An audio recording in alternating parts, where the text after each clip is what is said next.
Welcome back. You're watching Buy Now Sell Now on etnow, and just a little over 2 hours from now, we have a special show for you, for all of our viewers.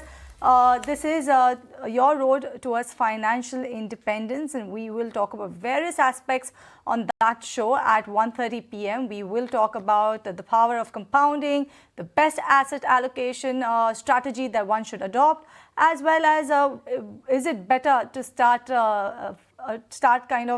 your investment journey early, and what are the pros and the cons of that. So yes, that's the exclusive programming that we have for you at 1:30 p.m. But yes, this is Buy Now Sell Now, a show where we get you answers for all of your stock related queries. You can write to us on the WhatsApp number that's flashing on the top of your screen. Do remember, viewers, to mention your name, the stock that you're looking to invest in. If you've already invested in a particular stock, then do mention the buy price, the quantity, as well as the time horizon that you're looking to hold a particular counter, because with that, our experts will be able to help you better. And talking about our experts today, we have Kunal Bothra as well as Avinash Gorakhshekar joining us on the show. Very good morning to you, Kunal, as well as Avinash. Thank you so much for joining us on ET Now. And before I get started with taking all of our stock related queries, Kunal, let me just understand the market setup from you. Looks like we have hit the pause when it comes to that big summer rally that we are calling it. By when do you see that markets will stop this fall and start the road to a recovery once again?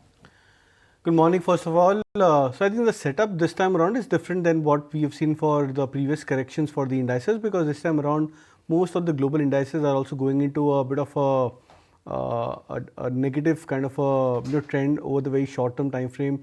Dollar index is back at 103 mark, crude is back above 80 levels, rupee is hovering around that 83 mark. So factors have changed quite dramatically over the last few weeks, and that could probably taper down the expectations for the index. So what we have to look out for is that because of the lack of sector trends or any sector outperforming in this leg of market correction, we could be into this corrective phase for some more time. I'm not sure of when exactly we would come out of this consolidation or mild correction, but this is just a mild correction as such, not a trend reversal for the index. Hopefully, if we manage to sustain that 90,000 mark and don't break below those levels convincingly, I believe sooner or later we would make a very strong comeback. Okay, so this correction could last for some more time and the markets can then make a strong comeback. That's the way how markets are looking like. But with this, let's kickstart taking all your stock related queries in the show. And the first question that I have is on RAC. Hi, very good morning, Avinash. The viewer wants to know that what is the 6 months target or the short term target for RAC. His name is Shyam Doli, Dr. Shyam Doli, and for REC, we have specifically seen what a great run up this counter has seen in the recent past. So what's the outlook going ahead? Yeah, good morning, Shrishti. See, first of all, I think the stock has seen a decent upside from around 165 odd levels to current levels of around 220, 225. So I think, now one part of the rally is over, and looking at the structure of the stock and the business model, I think it's a very stable business which REC runs. They are largely in the power distribution financing arm, and most importantly, the kind of tailwinds we are getting in the power sector. A lot of capex is being put up. So I would believe that if the investor has a 6 to 12 months view, then I think he could expect a medium-term target price of around 270, 275. It's a slow mover, largely a dividend yield stock. So I would believe the investor should keep a slightly longer-term time frame, considering the present volatility in the market. But yes, it's a good stock to accumulate, provided the time frame is slightly longer, and I think he can remain invested till about 265, 275, which looks very fairly achievable in the near term. Next query that I have is coming from Pratiksha. She's writing to us from Oman. Kunal, this one is for you. I'm not sure if you tracked this one. Control Prints is a counter that she is asking query on. Okay, you're nodding your head, so I'm guessing I got my answer there and then. Okay, let me take the next one then. And this one is coming from Arjun. He's a very big fan of yours, and he has NTPC 200 shares. Buy price is 175 rupees per share. He's a medium-term only equity derivative trader. So he wants to know, should he hold, sell, or what sort of a short-term target should he keep for NTPC? Thank you so much for that. First of all, so for NTPC, I'm extremely bullish on the stock. What we've seen right now in the last 1-2 months for NTPC, where the stock recovered from 165, which was the low the stock made in the month of May, and the recent low was around 185. Every time the stock has gone through an uptrend, it's met with mild consolidation. This time the correction seems to be falling in line with the previous corrections for NTPC, but the breakout for the stock is quite strong, and you rarely see such kind of multi-month, multi-quarter breakouts for these kind of PSU names. And we've seen for many of the PSU stocks, just for an example, PFC, REC, etc., which have moved up significantly higher after multi-month, multi-year of breakouts for themselves. So I'm expecting something very similar for NTPC. You should hold on to your long positions for NTPC if you've bought at levels of 170, 175. I think even at 210 levels, you can look to even average further for NTPC. Right. Just let me go back to the previous query that we asked on control prints. And Avinash, I want to check with you. Do you track this one by any chance? Yeah, I think Cheryl, this is a unique company which is into bar coding, and I think largely caters to the FMCG kind of market. In fact, they've been doing very well, and in terms of profitability margins, in terms of the volume growth, I think last year was a very good year. The first quarter numbers has also been quite good. I've been hearing that some sort of buyback has also been announced, and I think the investor should take a long-term view here. The market will obviously grow in line with the growth in the FMCG market. Of course, they've been tapping other key sectors also. They also make other consumer kind of items like the printer inks.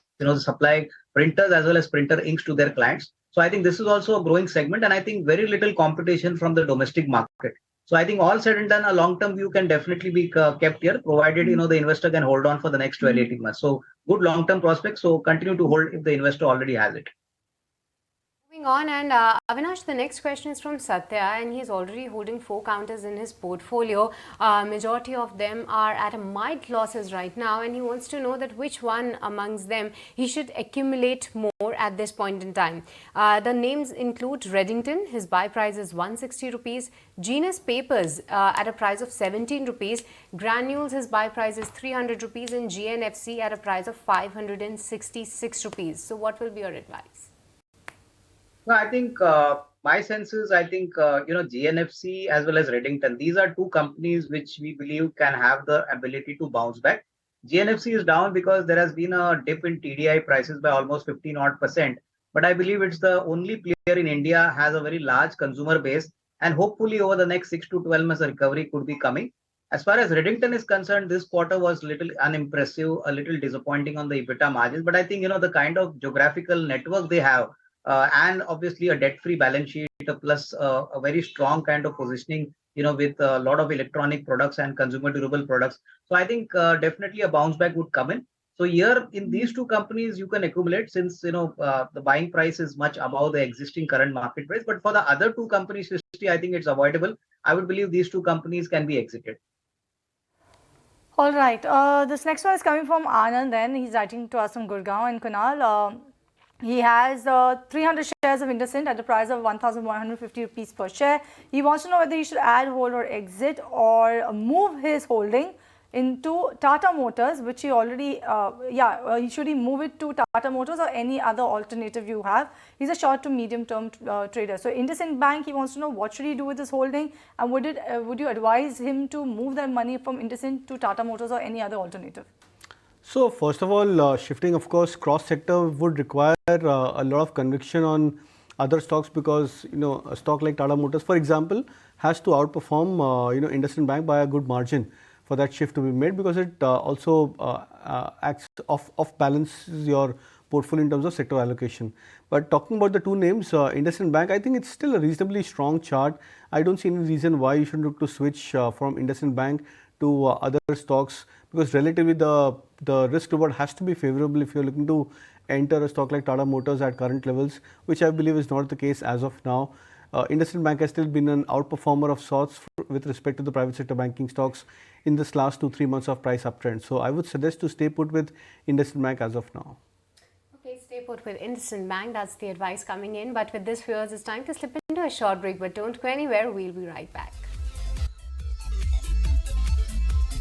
Welcome back to Buy Now Sell Now, show where we get you answers for all your stock related queries. And today onto the show we have Kunal Bothra as well as Avinash Gorakshakar with us to guide you better. And moving on to the next query then, and Avinash, coming to you for this one. This query is from Matthew from Telangana, and he has bought 5,000 shares of 3i Infotech at a price of 51 rupees. I'm not sure whether you tracked this one or not, but he's sitting at a loss right now. So any hopes of recovering this loss going ahead, and any outlook on the same?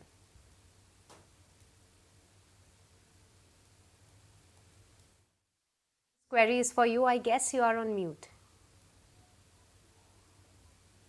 Yeah, sorry. Yeah, I think 3i Infotech was earlier Srishti, ICICI Group company. They got demerged and got listed separately. And I think the numbers for the first quarter are not very encouraging. The company has posted a loss. So I would believe that I think if the investor even has a long-term kind of time duration, it would take a long time for him to recover his cost price. So I would believe that another bet could possibly be a federal bank or a IDFC First Bank. I think it's better that he switches his capital to these counters where I think the risk reward over the next 12 to 15 months is better.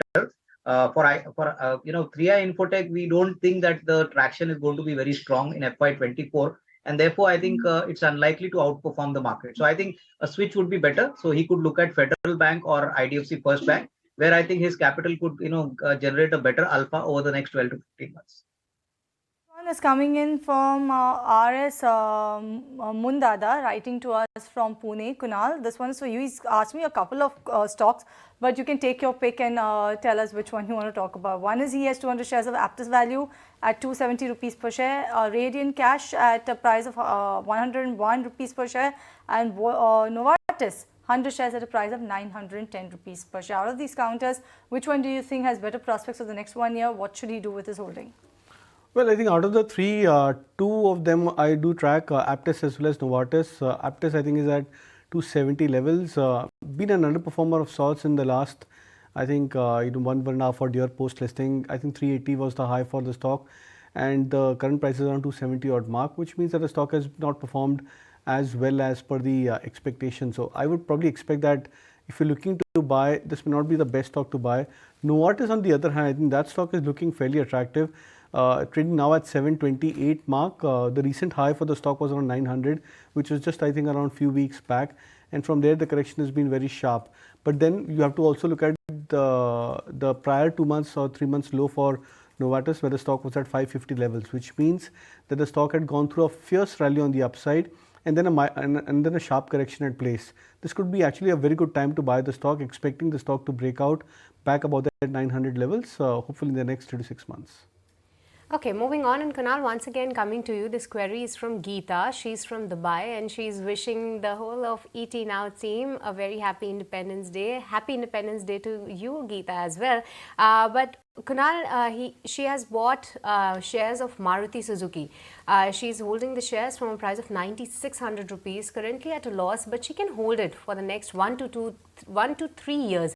So what will be your advice? We have seen this counter near that 10,000 mark. So going ahead, do you believe that 10,000 is achievable?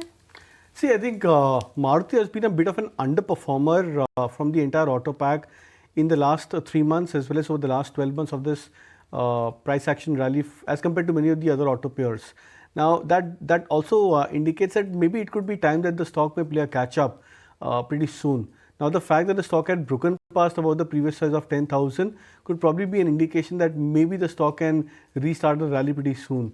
I'm not sure why the stock has been an underperformer of sorts, but then I would probably expect that you may not see an immediate up move on the stock price, but it could be more of a time-wise consolidation. So if you're okay with holding on to the stock for the next 1 to 3 years, then I think there should be a phase where Maruti should start to catch up with the huge underperformance, and if that happens, you can expect even levels of 10,800, 11,000 plus for the stock over that kind of a time span. So hold is what I would recommend for Maruti.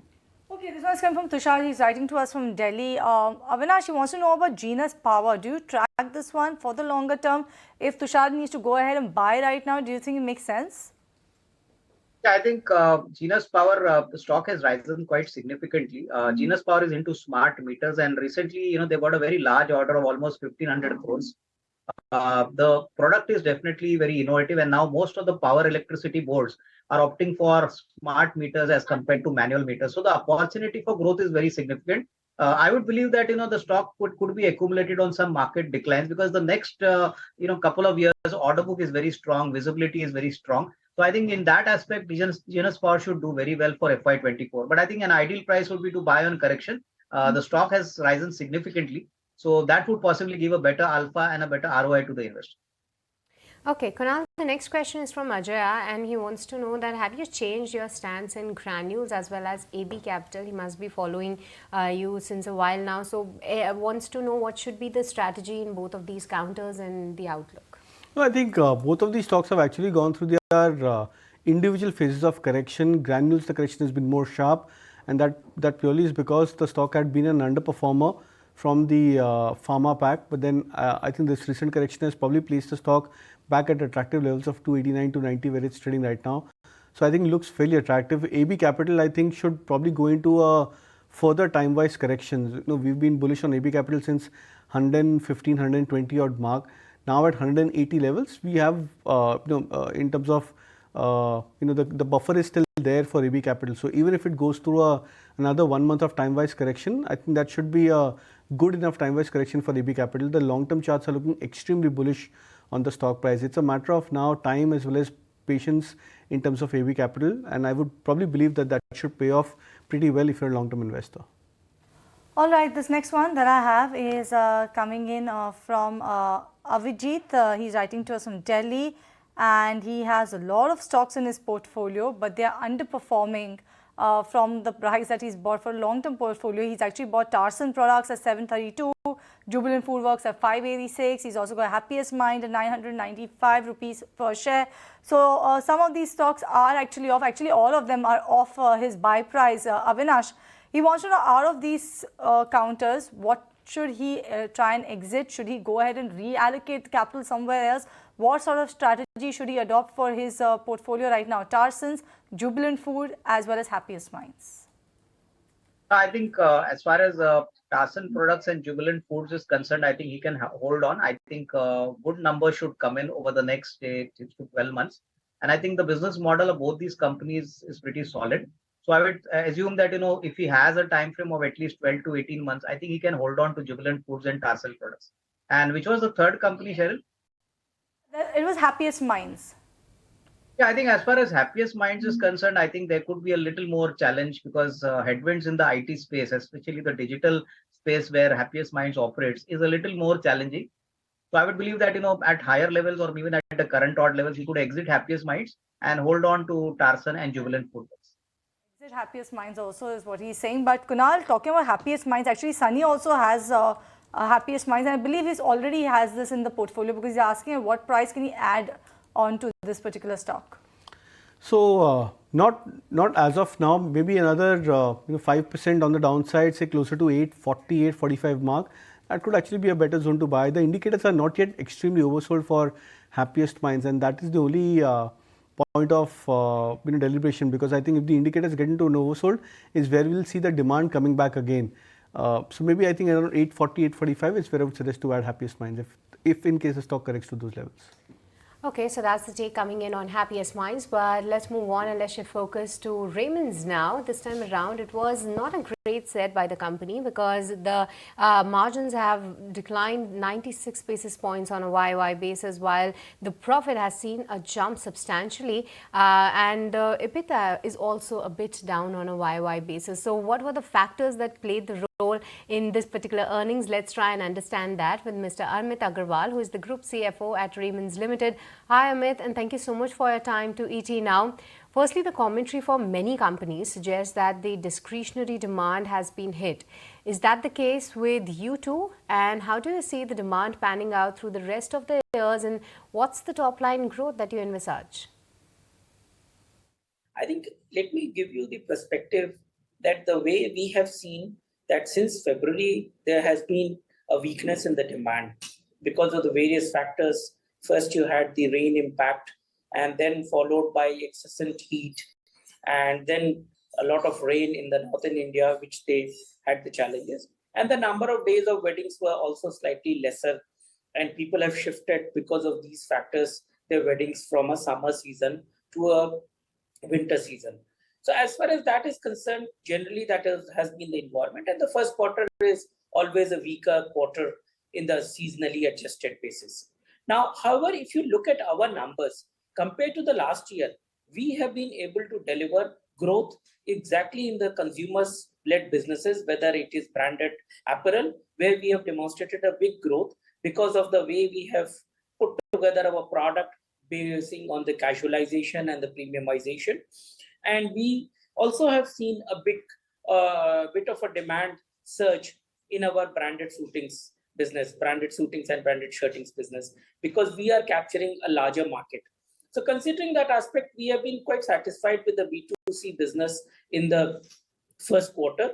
However, I must compliment also that we are seeing a very, very strong season coming forward with the festivities as well as the wedding season, but it will be slightly delayed. The reason for the delay is primarily, under the Hindu calendar, you have got one extra month, and that has pushed everything by 1 month. So effectively, what used to have Pitru Paksh in the month of September, now it is spreading out all the way in the month of October, it is ending by mid-October. So anything after that is the puja starting, Durga Puja, and the Diwali starting, and then followed by the weddings. So we see that from the November, December, and February, March, there's a good number of wedding days, and which we clearly are envisaging to capture the demand and get the benefit out of it. Good morning, Mr. Agarwal. This is Cheryl also joining in the conversation. And your margins have actually come under pressure both on a sequential as well as on a year-on-year basis. And this despite lower input costs. If you could tell us what's exactly driving the pressure on your margins, and also what's the sustainable level that you are envisaging for FY24 now? So look, we have been very consistent on the margin, as I mentioned, that we clearly see always there is a margin dip on a consolidated basis in the first quarter because of the weaker environment. And especially in this quarter, first quarter, there was a subdued consumer demand all across. So that has also led, but there's a certain fixed cost element which impacts the cost structure, and therefore the EBITDA is always lower. However, if you see comparatively quarter over quarter, first quarter of last year to first quarter of this year, our margins have improved by almost by 0.4%. So I think that gives us a confidence that we are right there. And with our cost structure being controlled in the manner we have controlled, taken out the 400 crore of sustainable cost, that helps the cost.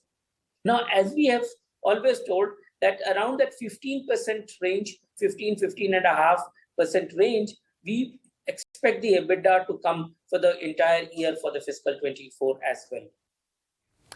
Mr. Agrawal, when you continue to sound positive, so just wanted to know what also happens to your store addition plans amidst the demand for ethnic especially. Do you still plan to add as many stores as you have guided for, or would you be recalibrating the same? No, absolutely. We are very focused on that we are clearly adding stores. And if you see in this year, in the first quarter, we have added 38 stores as well, of which almost like 12 stores for ethnics. We are very clear that from a 75-76 stores which we have ethnics as at end of June, we will take them to more than 125 to 140 stores by the end of this year. So very, very clear. We stay focused on this plan. We don't get wavered because of the slight weakness in the demand in a certain period. It is a known thing that the first quarter is always a little weaker, but things come back in normalcy. And actually, we are looking for a very strong way. The demand for the ethnics wear of us, Ethnics by Raymond, come in the months of late October, November, and December, because the wedding seasons, and that's a true testimony for the ethnics, that how our products, how our lines, how our stores have shown the effect. So far, we have seen all very positive. These stores some of the stores have exceeded our expectation in terms of the sales numbers which they have delivered. But we have to really see the full benefit or the true scale up in the November-December period when the wedding season and the festive season is there. Right, Mr. Agarwal, let's actually talk about your real estate segment because that's definitely picking up pace. You've recently launched a project at Thane. If you could tell us what sort of a response have you been getting for that project, and you are also evaluating several JV and JDA projects. If you could tell us, can we expect some more launches from that particular front as well? Yeah, absolutely. I think you see, as we have talked about, that we have been able to deliver the first project, 3 towers, 2 years ahead of RERA, and that has given a lot of conviction to our real estate customers. And because of that, if you see all the projects which has been there in the existence, for the first, the 10x Habitat, as well as the address by GS, are sold 85% plus. So actually, when we launched our third project, similar kind of 10x era in the month of February of this year, end of February of this year, we saw an overwhelming response. As we speak today, we have sold almost 40% of that inventory. And just to give you perspective, we launched the third project, the fourth project, so to speak, the address by GS season 2 in the month of July. We have signed one JDA project in Bandra, which we expect to launch in this fiscal year, clearly. And we are on an advanced stage of discussions in at least 2 to 3 more projects. And as I mentioned, over the next 4 years, we expect almost anything between 40 to 50% to come from outside of Thane land through the JDA route. Okay, thank you so much, Mr. Agarwal, for joining us today on etnow and helping with the growth outlook for Raymond's going ahead and wishing you all the best. But with this, viewers, it's time to slip into a short break, but don't go anywhere. We'll be right back. Welcome back, viewers. You're watching Buy Now, Sell Now, and we are back with the queries. In fact, we start with the rapid fire directly. Then, Kunal, this one is coming from Sagar. He wants to view on Asian Paints, shorted 20 lots at around 3,500 rupees per share. Should he continue to hold the shorts, or current market price is a good one to book profits? So I think at 31.70, 75 for Asian Paints is a good time to book out profits. Okay, Kunal, what's your advice on Suntech Realty? Prima from Tamil Nadu is holding 25 shares from a price of 375 rupees. Continue to hold on. Keep a point where 335 could be a zone where you can look to average further. All right, this one is coming in from Pranjali. Actually, rather than taking from Pranjali, I'll take another query then. And this one is coming in from Padma Sivarao. Siemens holding it for 3 years. Siemens, should he hold this for 3 years and buy right now, Avinash? Yeah, I think he should hold on, considering that it's an MNC company and the kind of growth opportunity. I think he can hold on for the next, say, 2 years at least.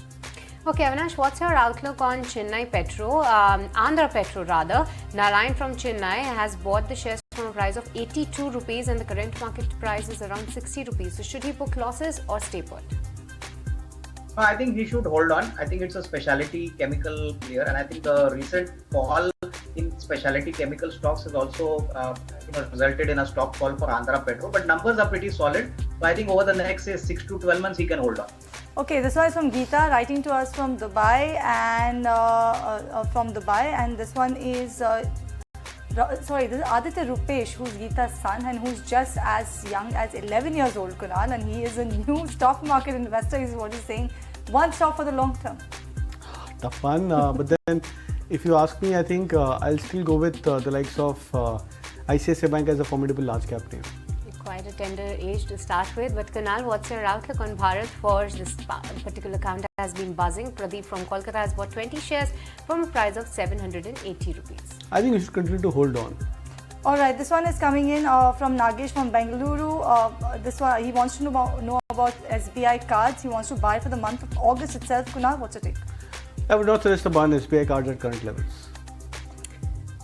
Okay, but with this, viewers, we are completely out of time in this edition of Buy Now, Sell Now. Thank you so much, Kunal and Avinash, for joining us today and helping all our viewers with their stock-related queries. In fact, Shrishti, I wanted to talk about the fact that when I saw Aditya's, Rupesh's query, I was very tempted to even tease our show at 1:30 p.m. That is where we will actually talk about how early should you start your investing and how can you attain your financial independence. So stay tuned for that special telecast at 1:30 p.m. But for that, with that, we are totally out of time on this edition of Buy Now, Sell Now. Thank you so much for watching. Markets at noon coming up next.